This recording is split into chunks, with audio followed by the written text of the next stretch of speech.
വാർത്തയൊക്കെ വരുന്നുണ്ട്. എന്തെങ്കിലും തീരുമാനമായോ അച്ഛനെ? എനിക്ക് ഇതുവരെ അറിയപ്പെടുന്നില്ല. അത് മത്സരിക്കുന്ന വേണ്ട നമുക്ക് പാർട്ടി ഞങ്ങളുടെ പാർട്ടിക്കകത്ത് ഈ വ്യക്തികളായ ആളുകൾ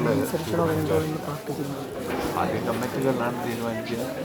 ജില്ലാ കമ്മിറ്റിയും സംസ്ഥാന കമ്മിറ്റി ചർച്ച ചെയ്ത് ആരെ എവിടെയൊക്കെ സ്ഥാനാർത്ഥിയാണെന്നൊന്നും ഗണേശൻ്റെ പേര് മാത്രമാണ് ജില്ലാ സെക്രട്ടേറിയറ്റിൽ നിന്ന് പോയത്. ഇപ്പോൾ സംസ്ഥാന കമ്മിറ്റി ചെന്നപ്പോൾ മറ്റൊരു പേര് നിർദ്ദേശിക്കപ്പെട്ടത് അതിപ്പോൾ ജില്ലാ കമ്മിറ്റി റിപ്പോർട്ട് ചെയ്തിട്ടുണ്ട്. എനിക്കറിയില്ല, എന്തായിരിക്കും അതിൻ്റെ എൻ്റെ ശ്രദ്ധയിലില്ല. അറിയാത്ത കാര്യം നിങ്ങൾ പറഞ്ഞാൽ ഞാനിങ്ങനെ പറയും. ഞാൻ ഇതുവരെ അറിഞ്ഞിട്ടില്ല. നിങ്ങളിപ്പോൾ പറഞ്ഞപ്പോഴാണ് അറിയുന്നത്. ഞാനിപ്പോൾ രാവിലെ മുതലിലൂടെ പരിപാടി വെച്ചത് വാർത്തയൊന്നും ഞാൻ ശ്രദ്ധിക്കുന്നു. അത് എന്ത് വികാരമാണെന്ന് പറഞ്ഞിട്ട് കാര്യമില്ല.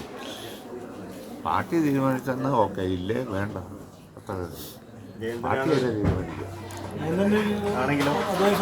ജയന്തൻ തന്നെ പാർട്ടി തീരുമാനിച്ചാൽ ജയന്തത്തെ നമ്മൾ ശരിക്കും അദ്ദേഹത്തിൻ്റെ ഒരു സാധ്യതകൾ അങ്ങനെ ഉണ്ടാവും. അത് മത്സരിച്ച് അദ്ദേഹം ഇതിനു മുമ്പ് 15 വർഷം സർവീസായിരുന്നു.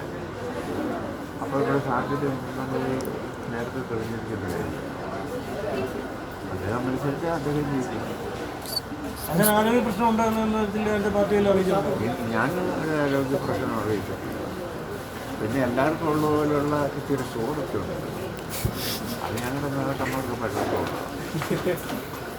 ഈ ആരോഗ്യ പ്രശ്നങ്ങൾ മറ്റുള്ളവർക്കൊക്കെ ഉണ്ട്. എല്ലാം എന്തെങ്കിലും പോകുന്ന ഷോറൊക്കെ എനിക്ക് ഞങ്ങൾ നേട്ടന്മാർക്ക് പലർക്കും. അതുകൊണ്ടൊന്നും തെരഞ്ഞെടുപ്പ് മത്സരിക്കുന്നതിന് തടസ്സമൊന്നും 2 ടൈം വ്യവസ്ഥയായിരിക്കും സ്ഥാനാർത്ഥി പരിഗണിക്കാൻ സാധ്യത ആയിട്ട്.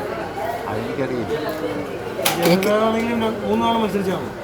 അതെ അതെ, അപ്പോൾ അങ്ങനെ സാധാരണ ഒരു കീഴ്വഴക്കം സാധാരണ പാർട്ടിയിൽ ഇല്ലാതാണ്. എനിക്കറിയില്ല. ജയേന്ദ്രസഭ മത്സരിക്കുകയാണെങ്കിൽ പോയി പാർട്ടി സംസ്ഥാന സെക്രട്ടേറിയറ്റ് അംഗമാണ് മത്സരിക്കുന്നത്. അപ്പോൾ മത്സരം എത്രത്തോളം ശക്തമായിരിക്കും, എങ്ങനെയായിരിക്കും? അതൊക്കെ മുന്നോട്ട് പോയി ചോദിക്കും. ഞാനങ്ങനെ പറയും. എന്തിനും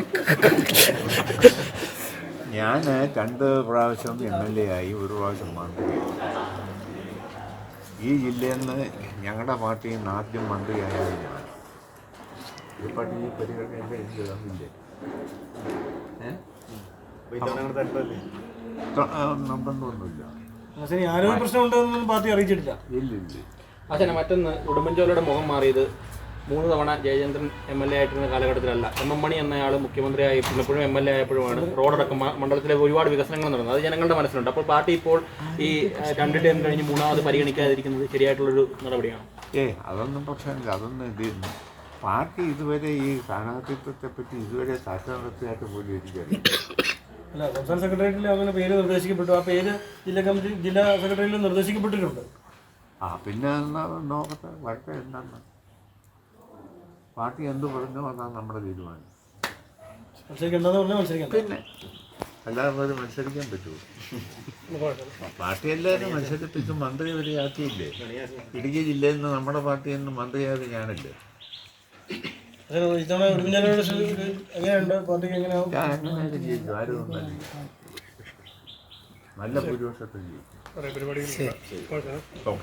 ഹോം അപ്ലയൻസ് വാങ്ങാൻ ഒരിടത്ത്, ക്രോക്കറി വാങ്ങാൻ വേറൊരിടത്ത്, ഗാഡ്ജറ്റ്സ് വാങ്ങാൻ വേറെ എവിടെയോ ഒരിടത്ത്. അതെ, എന്തിനിങ്ങനെ പലയിടത്തും ഓടണം? മൈജി ഫ്യൂച്ചർ ഉണ്ടല്ലോ. മൊബൈൽ ഫോൺ മുതൽ ഹോം അപ്ലയൻസസ് വരെ എല്ലാം ഒരിടത്ത്, ഏറ്റവും കുറഞ്ഞ EMI. അങ്ങനെയാണെങ്കിൽ ഏറ്റവും കുറഞ്ഞ വില. എന്നാ ഏറ്റവും കൂടുതൽ ഓഫറുകൾ. MyG future, experience the next. MyG ആണ് ഫ്യൂച്ചർ.